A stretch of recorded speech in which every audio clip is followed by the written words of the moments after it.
Quero começar o vídeo de hoje contando uma história para vocês.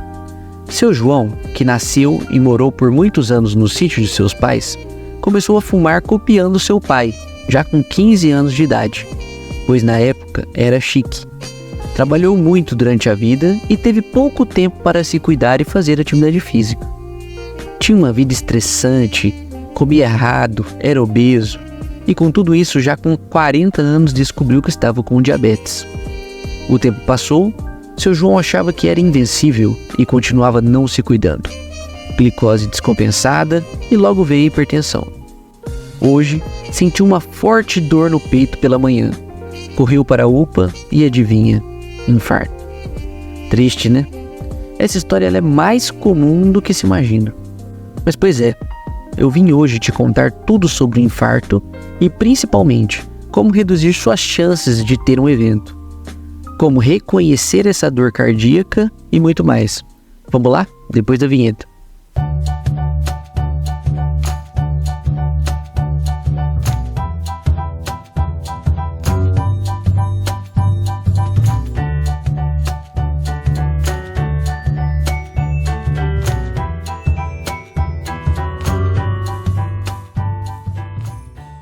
Salve, salve, meus amigos!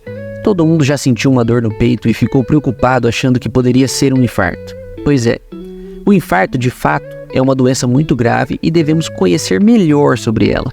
Afinal, é uma doença com a maior mortalidade de todas, portanto, não podemos vacilar. Para ter um melhor embasamento, gostaria que assistissem nosso vídeo que fala sobre como o coração funciona. Vou deixá-lo nos comentários e fixado no card. Agora que já assistiram, vamos lá. Apesar de todo o sangue do corpo passar por dentro do coração, ele apenas bombeia e não usa esse oxigênio para se nutrir. Mas nem relógio trabalha de graça, não é mesmo? E como o coração trabalha muito, ele também precisa de bastante oxigênio. Para isso, assim que o sangue é ejetado na aorta, os primeiros vasos sanguíneos que saem são as artérias coronárias. Essas duas artérias, coronária direita e coronária esquerda, recebem esse nome pois formam uma coroa em volta do coração. Assim, conseguem nutrir todo o músculo cardíaco. Apesar desses dois vasos serem de extrema importância, a coronária esquerda costuma ser um pouco mais, pois ela irriga a parte mais nobre do coração, que é o lado esquerdo. Didaticamente, vou até deixar o nome das artérias coronárias aí para vocês, mas não vamos nos ater muito para não complicar. Bom, agora que vocês já entenderam como funciona quando está tudo normal, vamos passar para as alterações. O infarto agudo do miocárdio, que é o nome completo da doença, acontece quando existe um desbalanço entre o sangue que é necessário para as atividades do coração e a quantidade de sangue que chega pelas artérias. O mais comum de longe é a obstrução das artérias coronárias por placas de gordura, que vão se depositando durante a vida, principalmente nas pessoas com fatores de risco e história familiar. Essas criam barreiras que impedem a passagem do sangue e, consequentemente, atrapalham a nutrição do músculo do coração. Entretanto, esses desbalanços também podem acontecer nos casos em que o coração pode estar tão acelerado e com uma demanda tão alta de energia que o sangue que chega não é o suficiente. Geralmente isso ocorre nos casos de infecção generalizada e anemias graves, mas essa causa é muito menos comum. Ainda existem os casos onde a artéria resolve fechar espontaneamente, chamada de espasmo. Geralmente ocorre após estresses intensos ou uso de drogas, mas vamos nos ater ao mais comum, as placas de gordura. E por que elas acontecem? Bem, os principais fatores de risco são hipertensão arterial, níveis elevados de colesterol, tabagismo, diabetes, sedentarismo, obesidade, história familiar de doenças cardíacas, estresse, uso de drogas, entre outros. Note que são fatores muito presentes na população, inclusive geralmente há uma combinação de fatores. Por isso que a doença é tão comum. E veja ainda que para prevenir o infarto é preciso tomar medidas que evitem esses fatores, como fazer atividade física, controle alimentar, não fumar, cuidar da saúde física e mental.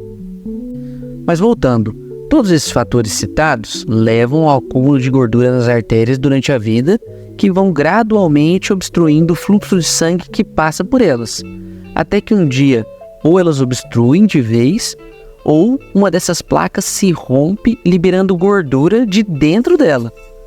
Nesse momento, o corpo cria um coágulo para tampar, porém esse coágulo termina de entupir. Funciona assim. Pense em uma plantação. Existem várias valas que levam a água até todas as plantas. Inicialmente, temos uma vala mais larga que se conecta com a fonte de água. Ela se divide lateralmente em valas menores para levar a água até um determinado bloco, que se divide novamente para levar a água até cada planta, não é assim? Bom, e o que acontece com a plantação se a vala principal entope? Morre toda, não é mesmo? Agora, se apenas uma subdivisão da vala principal entope, todo aquele bloco irrigado por ela morre, a não ser que sejamos rápidos em desentupir antes que elas morram. No coração é exatamente assim. Quando uma artéria fecha, do ponto de obstrução em diante, todo o tecido morre, que é o infarto. Dependendo da extensão do infarto, a pessoa pode falecer ou ter consequências graves por falta de um tecido, daquele tecido cardíaco, já que quando o tecido morre, o corpo cria uma cicatriz. Como as células do coração não se proliferam, essa cicatriz não tem capacidade de bombeamento. Como resultado, a pessoa que sobreviveu pode apresentar um quadro de fraqueza do coração e incapacidade de bombear sangue suficiente para o corpo, quadro esse chamado de insuficiência cardíaca. Por isso que o infarto agudo do miocárdio é a principal causa de morte e insuficiência cardíaca. Doutor, eu entendi, mas assim, eu tenho alguns fatores de risco e já me comprometo a mudar. Mas esses dias eu senti uma dor no peito, será que era infarto? Sei lá, um infarto pequeno? Pois bem, a dor do infarto, ela pode ser diferente em algumas pessoas, mas no geral, é uma dor que parece ter um peso, um aperto no peito, e que geralmente irradia para os ombros, braços e pescoço.